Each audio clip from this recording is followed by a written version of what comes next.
కాళ్ళ కింద భూమి కంపించింది. చూస్తుండగానే కళ్ల ముందు భారీ భవంతులు నిలువున కుప్పకూలిపోయాయి. ప్రకంపించిన భూమి నిమిషాల వ్యవధిలో భారీ ఆస్తి ప్రాణ నష్టం మిగిల్చింది. రెండు దేశాలను వణికిపోయేలా చేసిన భూకంపం. ఆ విజువల్స్ చూసిన వారికి మ్యాన్ మేడ్ వండర్లా అనిపించే స్కై స్క్రేపర్లు ఎంతవరకు సేఫ్ అనే ఎన్నో భయాలు, ప్రశ్నలు, అనుమానాలు రేకెత్తిస్తున్నాయి. మయన్మార్, థాయిలాండ్ తరహా భూకంపాలు హైదరాబాద్లో సంభవిస్తే పరిస్థితి ఏంటి? ఇక్కడ భవనాలు తట్టుకోగలవా? మన బిల్డింగ్స్, స్కై స్క్రేపర్లు ఎంత స్ట్రాంగ్? బిల్డర్లు రూల్స్ ఫాలో అవుతున్నారా? ఎన్బీసీ నిబంధనలు ఏం చెబుతున్నాయి? మయన్మార్, థాయిలాండ్లో భూకంపం ఎంతటి విధ్వంసం సృష్టించిందో కళ్లకు కట్టే విజువల్స్ ఇవి. పర్యాటకుల్ని విపరీతంగా ఆకర్షించే దేశం కావడంతో థాయిలాండ్, బ్యాంకాక్ లాంటి చోట్ల high rise buildings, skyscraper, luxury hotels common. అప్పటిదాకా ఎంతో గొప్పగా, అద్భుతంగా కనిపించిన ఈ భారీ భవనాలు ఒక్క భూకంపం దెబ్బకు అందర్నీ ఆలోచనలో పడేశాయి. ఎర్త్క్వేక్ ఎఫెక్ట్తో కుదుపులకు లోనై స్ట్రక్చర్ దెబ్బతిన్నాయి మెజారిటీ బిల్డింగ్స్. ఇంకొన్ని అయితే పేక మేడల్లా కుప్పకూలిపోయాయి. స్ట్రక్చర్ పాడైపోయిన బిల్డింగ్లు వినియోగానికి పనికొస్తాయా లేదా అనే విషయంలో ఇంకా ఎలాంటి క్లారిటీ లేదు. దెబ్బతిన్న భవనాల్ని పరిశీలించాక పనికిరావని తేలితే వాటిని కూల్చేయాల్సిందే. మరి మన దగ్గర పరిస్థితేంటి? హైదరాబాద్ సేఫేనా? హై రైజ్ బిల్డింగ్స్ మోజులో కస్టమర్లు, బయ్యర్ల మూడ్కి తగ్గట్టుగా బిల్డర్ల నిర్మాణాలు, 40, 50, 60 అంటూ స్కై స్క్రేపర్ల కన్స్ట్రక్షన్. కొత్త ప్రాజెక్టులన్నీ భారీ భవనాలే.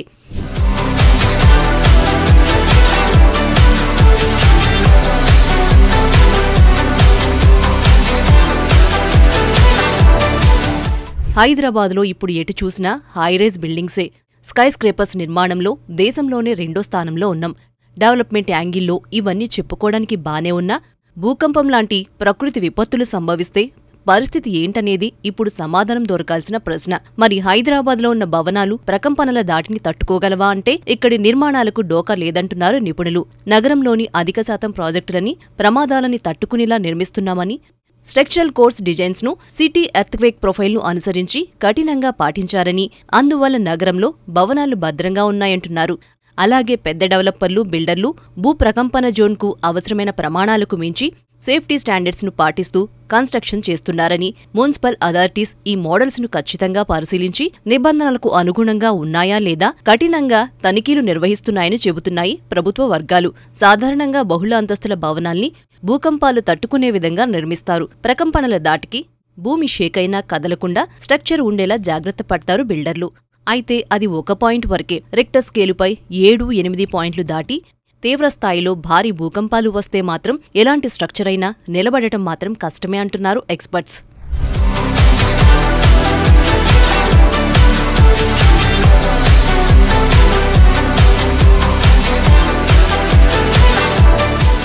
తెలంగాణకు భూకంపాల భయం లేదు. దక్కన్ పీఠభూమిలో సముద్రానికి ఎత్తులో ఉంది కాబట్టి భాగ్యనగర ప్రజలు కూడా నిర్భయంగా ఉండొచ్చంటున్నారు సైంటిస్టులు. అలాగని పూర్తిగా సేఫ్ జోన్లో ఉన్నామని ధైర్యంగా కూడా ఉండలేని పరిస్థితి. జనాభా విస్ఫోటనం, భారీ ప్రాజెక్టులతో భూకంపాల ఎఫెక్ట్ తప్పకుండా ఉంటుందనే అభిప్రాయాలే ఇందుకు కారణం. పైగా భద్రతా విషయాల్ని పరిశీలించాల్సిన టౌన్ ప్లానింగ్, ఫైర్ సేఫ్టీ అధికారులు అవినీతిలో మునిగి తేలుతూ ఇష్టమొచ్చినట్టు పర్మిషన్స్ ఇచ్చేస్తున్నారనే ఆరోపణలున్నాయి. అందుకే ఎన్బీసీ నిబంధనలు పాటిస్తున్నామని చెబుతున్నప్పటికీ బ్యాంకాక్లో హైరైజ్ బిల్డింగ్ షేక్ అయిన విజువల్స్ చూసి ఇక్కడ బయ్యర్లు తమ సేఫ్టీ గురించి ఆలోచిస్తున్నారు. భూకంప జోన్లని మార్చనున్న కేంద్రం. త్వరలో కొత్త లిస్ట్. దేశంలో ప్రస్తుతం 5 భూకంప జోన్లు, 6కి పెరగనున్న జోన్ల సంఖ్య. మరి తెలంగాణ ఏ జోన్లో ఉంది? హైదరాబాద్లో భూకంపం వచ్చే అవకాశాలున్నాయా? వస్తే బహుళ అంతస్తుల భవనాలు తట్టుకోగలవా? హైదరాబాద్ బిల్డర్లు, డెవలపర్లు ఎన్బీసీని ఫాలో అవుతున్నారా? నేషనల్ బిల్డింగ్ కోడ్ నిబంధనల ప్రకారమే ప్రాజెక్టులు నిర్మిస్తున్నారా? మన దేశంలో ప్రస్తుతం 5 భూకంప జోన్లు ఉండగా వాటి సంఖ్య త్వరలో 6కి పెరగనుంది. 1962లో దేశంలో తొలిసారి 5 జోన్లను ఏర్పాటు చేసింది జియోలాజికల్ సర్వే ఆఫ్ ఇండియా. ఆ తర్వాత 1970, 1984లో bureau of Indian standards BIS కొన్ని మార్పులు చేసి జోన్ల పరిధిలోని ప్రాంతాలను మార్చింది. 2002లో IS 1893:2002 పేరుతో వాటిని అభివృద్ధి చేశారు. అయితే భూమి లోపలి ఫలకాల కదలికలో వేగం పెరుగుతూ ఎన్నో మార్పులు చోటు చేసుకోవడంతో భూభౌతిక శాస్త్రవేత్తలు, geological survey of India experts, భూకంపాల పరిశోధకులు, BIS అధికారులతో కొత్త జోన్ల ఏర్పాటుకు కేంద్రం ఓ కమిటీని వేసింది. వీరు ప్రస్తుతం ఉన్న 5 జోన్లని 6గా మార్చాలని నిర్ణయించారు. రిక్టర్ స్కేలుపై 7 పాయింట్ల తీవ్రతతో భూమి కంపిస్తే జోన్ 5గా, 6 నుంచి 7 రేంజ్లో వస్తే జోన్ 4గా, 5 తీవ్రతతో వస్తే జోన్ 3గా, 1 నుంచి 4 మధ్య తీవ్రతతో భూకంపం వచ్చే ఛాన్సుంటే దాన్ని జోన్ 2గా పరిగణిస్తారు. జోన్ 5 అత్యంత భూకంప ప్రభావమున్న ప్రాంతం కాగా జోన్ 2లో సాధారణంగా భూకంపాలు రావు. కొత్త స్టాండర్డ్స్లోనూ ఒక్క భద్రాచలం మినహా మిగిలిన తెలంగాణ అంతా జోన్ 2 కిందే ఉంది. అంటే ఇక్కడ భూకంపాల ప్రభావం లేదని అర్థం. హైదరాబాద్ కూడా సేఫే. అలాగని ఫ్యూచర్లో భూకంపాలు రావన్న గ్యారంటీ కూడా లేదంటున్నారు. అంతెందుకు, గతేడాది డిసెంబర్లో ములుగు జిల్లా కేంద్రంగా వచ్చిన భూకంప ప్రభావం హైదరాబాద్లోనూ కనిపించింది. ఇక బ్యాంకాక్లో వచ్చిన ఎర్త్క్వేక్కి హైరైజ్ బిల్డింగ్స్ మీద ఎఫెక్ట్ పడడంతో అనేక ప్రశ్నలు వస్తున్నాయి. పైగా హైదరాబాద్లో లగ్జరీ ఫెసిలిటీస్తో రాబోతున్న అప్కమింగ్ స్కైస్క్రేపర్లన్నింటిలో అత్యంత ఎత్తులో క్లబ్ హౌస్లు, టవర్స్ను కలిపేలా స్పెషల్ వాకింగ్ ట్రాక్లు, స్విమ్మింగ్ పూల్స్ ఉండేలా డిజైన్ చేస్తున్నారు. కోకాపేటలో నిర్మిస్తున్న దాదాపు ప్రతి ప్రాజెక్ట్ పైన ఇలాంటి ఏర్పాట్లు కనిపిస్తున్నాయి. వీటినే తమ అపార్ట్మెంట్స్లో స్పెషల్ ఫీచర్స్గానూ ప్రమోట్ చేసుకుంటున్నాయి కంపెనీలు.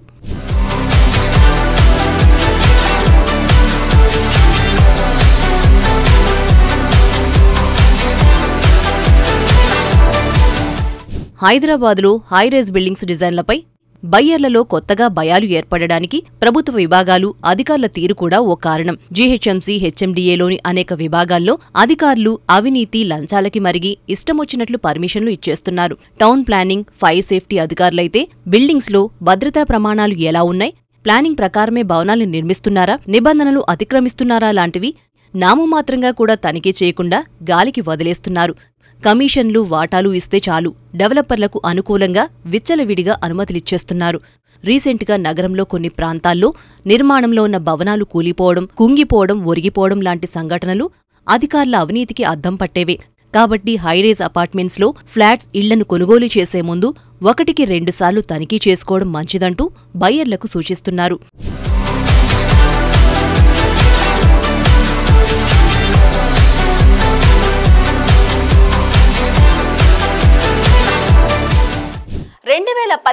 జనాభా లెక్కల ఆధారంగా కేంద్ర ప్రభుత్వం విడుదల చేసిన గణాంకాల ప్రకారం దేశంలో పట్టణాలు, గ్రామాల్లో అధిక శాతం ఇళ్ల గోడలు, ఇటుకలు, రాళ్లతో నిర్మించినవే. కాంక్రీట్, స్టీల్ నిర్మాణాలతో పోలిస్తే ఈ తరహా ఇళ్లతో జరిగే ప్రాణ, ఆస్తి నష్టం ఎక్కువగా ఉంటుందంటున్నారు నిపుణులు. దీనికి పరిష్కారంగా భవన నిర్మాణాల్లో కరెక్ట్ టెక్నిక్స్ వాడితే ప్రమాదాల నుంచి తప్పించుకోవచ్చునంటున్నారు.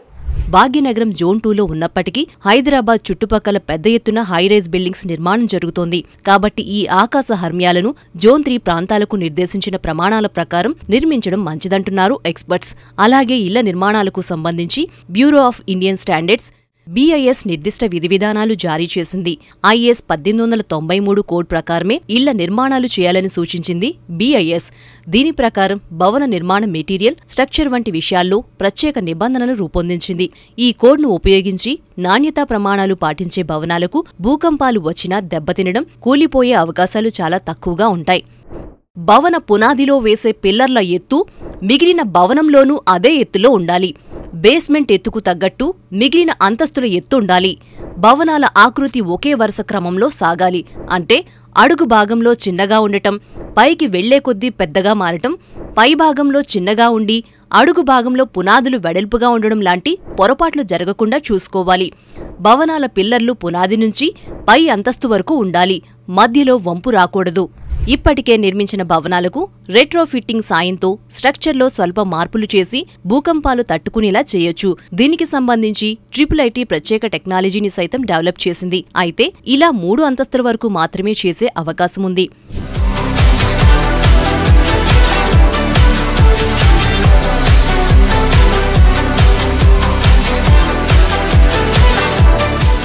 రెట్రోఫిట్టింగ్లో భాగంగా ఇప్పటికే ఉన్న భవనాలకు మరమ్మతులు చేసి వాటి పటిష్టత, జీవితకాలాన్ని పెంచుతారు.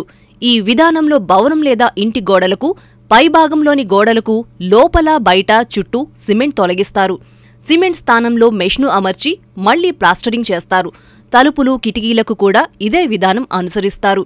ఈ మెష్ ప్లాస్టరింగ్ వల్ల భూకంపాలు వచ్చినప్పుడు భవన గోడల్లో కదలికలు తగ్గి భవనం కూలిపోకుండా ఉంటుంది.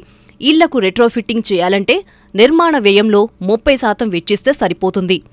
జోన్ 2లో ఉన్నప్పటికీ నిపుణుల అంచనాల ప్రకారం జూబ్లీహిల్స్, బంజారాహిల్స్ లాంటి ప్రాంతాలు చిన్నపాటి ప్రకంపనలకు గురయ్యే అవకాశముంది. రిక్టర్ స్కేల్పై 6 తీవ్రతతో ఎర్త్క్వేక్ వస్తే భూకంప కేంద్రానికి 15 కిలోమీటర్ల వరకు గోడలు కూలి భవనాలకు పగుళ్లు ఏర్పడవచ్చు. బోర్ల కోసం 1500 నుంచి 2000 అడుగులు తవ్వేస్తుండడం కూడా భూకంపాలు రావడానికి అవకాశముందని చెప్పడానికి మరో కారణం. ఒకవేళ నగరంలో భారీ భూకంపం వస్తే పరుగెత్తి ప్రాణాలు దక్కించుకోవడానికి దగ్గర్లో పెద్ద మైదానాల్లాంటివి కూడా లేవు. ఇరుకు గల్లీలు, అగ్గిపెట్టెల్ని తలపించే ఇళ్లతో ప్రాణ నష్టం ఎక్కువగా సంభవించే అవకాశాలున్నాయి.